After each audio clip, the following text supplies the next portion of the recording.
안녕하세요, 주현입니다. 오늘은 제가 얼마 전에 구매한 갤럭시 워치 액티브 2에 대해서 리뷰를 해볼까 합니다. 제 니즈와 좀 맞아서 구매를 했는데, 웨어러블 디바이스는 저는 예전에 나왔던 샤오미 밴드를 처음으로 쓰고 그 다음부터는 안 썼어요. 하지만 시계를 정말 좋아하는 사람이고, 액세서리를 다른 건 안 해도 시계와 팔찌를 좀 좋아해요. 이런 시계 종류의 웨어러블 디바이스를 그렇게 신뢰하지는 않았는데, 최근 들어서 기술도 많이 발전했고 뭔가 좋은 점들이 많이 보이더라고요. 무엇보다 최근에 갤럭시 버즈 플러스를 쓰면서 뭔가 삼성 디바이스에 대한 신뢰도가 점점점 많이 높아졌고, 제가 쓰고 있는 메인폰이 노트 10인데 노트 10과 가장 호환이 좋을 만한 제품이 이 제품이기 때문에 얘를 구매했습니다. 웨어러블 디바이스에 대해서 아직 좀 생소하시거나 구매를 결정하고 싶으신 분들이라면 오늘 영상이 꼭 도움이 되셨으면 좋겠습니다. 인트로 보고 오시죠.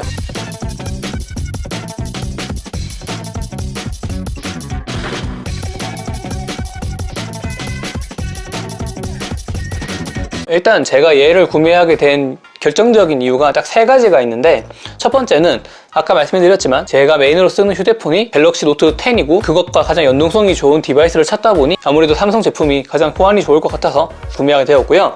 그리고 두 번째가 최근에 공부를 하고 있는 입장에서 공부를 하다 보면은 휴대폰을 잘 안 보게 되더라고요. 휴대폰을 잘 안 본 상태에서 공부를 하다가 정말 중요한 전화를 몇 번 놓친 경험이 있어요. 그런 알림 같은 것들을 조금 더 편하게 받고자 휴대폰이 있는 상태에서 어떤 작업을 할 때 그 집중도와 그게 아닌 상태에서 작업을 할 때 집중도는 다르잖아요. 그래서 조금 더 집중을 할 수 있는데 그런 알림을 조금 더 잘 받고자 얘를 샀고요. 좀 이유가 좀 부실하지만, 그리고 이제 세 번째가 무엇보다 이게 좀 큰데, 최근에 Z 플립이 나왔잖아요. 근데 Z 플립 같은 경우에는 톰 브라운 에디션이 같이 나왔어요. Z 플립과 갤럭시 버즈 플러스와 그리고 이 갤럭시 워치 액티브 2까지 이 세 가지 제품이 한꺼번에 나왔잖아요. 그래서 톰 브라운 에디션으로 나왔는데, 어떤 명품 브랜드와 콜라보를 할 때 그 제품의 성능이 좋지 않으면은 저는 콜라보를 할 수 없다고 생각을 해요. 부족할 경우에는 이미지 타격이 있을 수 있지만 그게 아니기 때문에 이 제품이 콜라보돼서 나왔겠죠. 나온 지는 좀 됐지만 그래도 성능적으로 아직 너무 좋기 때문에 나왔다고 생각을 해요. 써보고 싶은 마음이 가장 커졌고요. 일단 언박싱부터 하고 리뷰를 진행해 보도록 하겠습니다.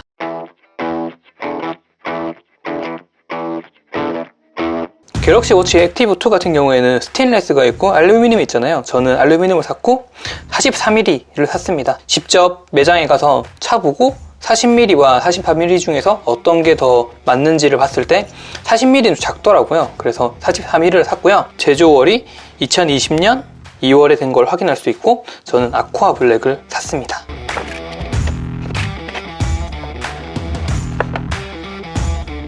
되게 깔끔하게 나와 있고, 이 안에는 충전기가 들어있네요. 충전기는 자소 상태로 붙어서 충전을 할 수가 있고요. 그리고 박스 안쪽에는 항상 그렇듯 퀵스타트 가이드가 들어가 있죠. 운동할 때 착용할 수 있게 실리콘 스트랩이 달린 알루미늄을 샀습니다. 실켓줄을 차면은 이렇게 안쪽으로 들어가서 뭔가 더 깔끔하게 찰 수 있는 것 같아요. 이 밖에 터치가 되잖아요. 감도가 좋고 움직일 때마다 다 진동도 느껴지고, 인터페이스 같은 것들도 다 마음대로 바꿀 수 있다고 하더라고요. 제대로 써보고 리뷰를 해보도록 하겠습니다. 갤럭시 워치 액티브 2 같은 경우에는 44mm, 40mm로 크게 두 가지로 나왔고요. 스테인리스 스틸과 알루미늄으로 선택해서 고를 수 있습니다. 그리고 색은 스테인리스 스틸 3가지, 알루미늄 3가지로 나오는데 마음이 가는 색을 선정하시면 좋을 것 같고요. 스테인리스 스틸이 알루미늄보다는 당연히 무겁겠죠. 그래서 44mm 같은 경우에는 42g, 30g, 40mm 같은 경우에는 37g, 26g으로 거의 한 10g 이상 스테인리스 스틸이 더 무거운 것 같고요. 저는 실제 매장에 가서 착용해 봤을 때 확실히 그 10g의 차이를 느낄 수 있었고, 저는 가벼운 게 좋아서 알루미늄을 선택했습니다. 아직 갤럭시 워치 액티브 2를 확실하게 사용할 수 있는 건 아니지만 제가 조사한 거를 조금 알려드리자면은, 갤럭시 워치 액티브 2 같은 경우에는 MST 모듈이 없어요. Magnetic Secure Transmission, 마그네틱 보안 전송이라는 모듈이 없기 때문에 삼성페이는 지원되지 않아요. 하지만 NFC는 지원하는데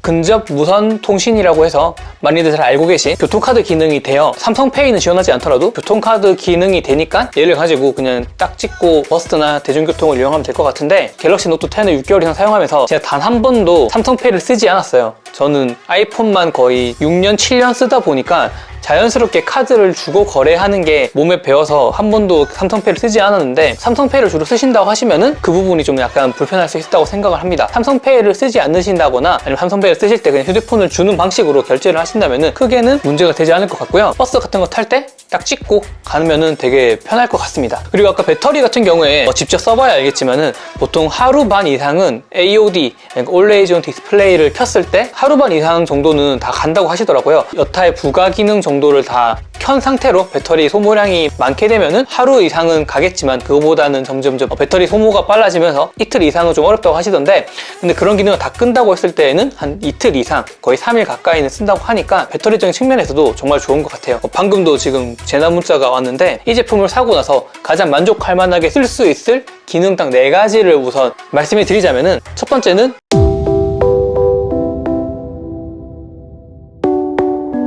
운동이죠. 이 제품의 이름 자체가 액티브잖아요. 액티브라는 게 뭔가 활동적인 거니까 운동을 하는데 이 제품이 좀 좋을 것 같아요.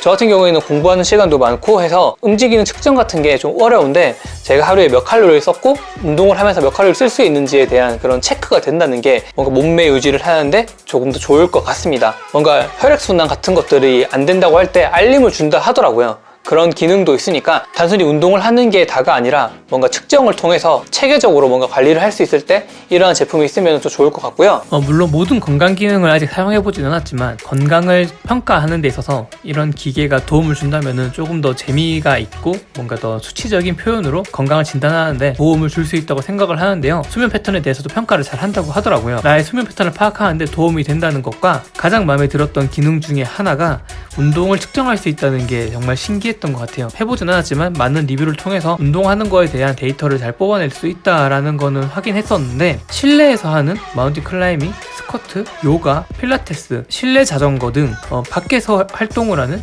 조깅, 사이클과 같은 운동은 확실하게 GPS를 이용해서 측정할 수 있다곤 하는데, 이런 실내에서 하는 운동도 평가를 할 수 있다는 게 정말 신기했고, 운동을 하는 사람 입장에서 어떤 운동을 할 때 정량적인 평가를 할 수 있다면 그만큼 좋은 운동기구는 없을 것 같습니다. 그래서 운동하는 시간과 칼로리를 확인할 수 있기 때문에 운동을 하는 입장에서도 너무 좋은 도구인 것 같아요.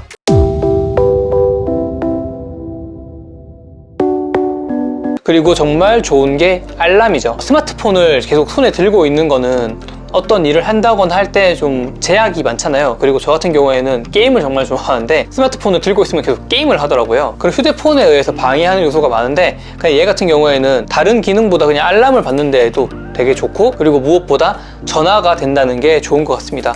저는 블루투스 모델을 샀지만 LTE 모델을 샀다면은 뭐 자체 번호가 하나 더 있어서 전화를 받는데 그냥 얘만 들고 다녀도 되겠지만, 블루투스 같은 경우에는 와이파이가 연결된 상태에서 삼성 계정과 연결된 전화번호가 있다면은 연동이 돼서 전화를 받을 수 있다 하더라고요. 공부를 할 때 휴대폰을 저 멀리 두고도 중요한 전화라든지 중요한 메시지나 알람 같은 걸 확인할 수 있다는 게 정말 무엇보다 구매를 하는데 가장 큰 영향을 준 것 같습니다.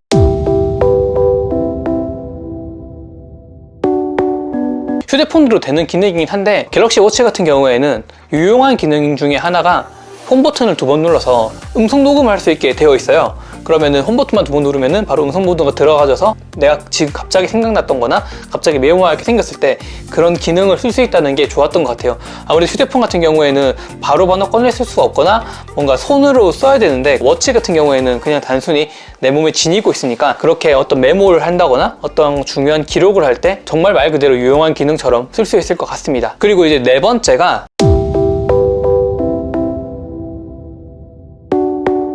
패션인데요. 저는 패션을 좀 좋아하는 사람이고, 옷 사는 것도 좋아하고 꾸미는 거 되게 좋아하는 사람인데, 남자의 액세서리 중에 가장 크다고 생각하는 게 저는 시계인데, 저 같은 경우에도 시계를 그날 기분이나 날씨에 맞게 또는 패션에 따라서 시계를 바꿔서 차는데요. 일단 갤럭시 워치 같은 경우에는 스트랩도 40mm든 43mm 든 20mm 표준 스트랩으로 스트랩을 바꿀 수 있다는 것도 정말 좋았고, 그리고 워치 페이스도 정말 많더라고요. 유료 워치 페이스 같은 경우에도 종류가 되게 많은데 유용한 기능을 가진 페이스도 많더라고요. 옷에 맞게 워치 페이스를 변경할 수 있다는 것도 정말 좋았던 것 같습니다. 그래서 이런 패션적인 브랜드도 갤럭시 워치 액티브2의 장점이 아닐까 생각을 하는데, 그런 액세서리류도 한 번쯤 알아보고 나중에 또 영상으로 만들어 보겠습니다. 혹시 스트랩이나 갤럭시 워치 페이스에 대해서 좋은 정보가 있다면 댓글로 알려주시면 되게 감사할 것 같고요. 한번 제가 찾아보면서 나중에 영상으로 다루도록 하겠습니다. 오늘은 제가 이 갤럭시 워치 액티브 2를 구입한 이후에 구매 결정한 이유와 처음 구매자의 입장에서 좋을 만한 것에 대해서 리뷰를 해봤는데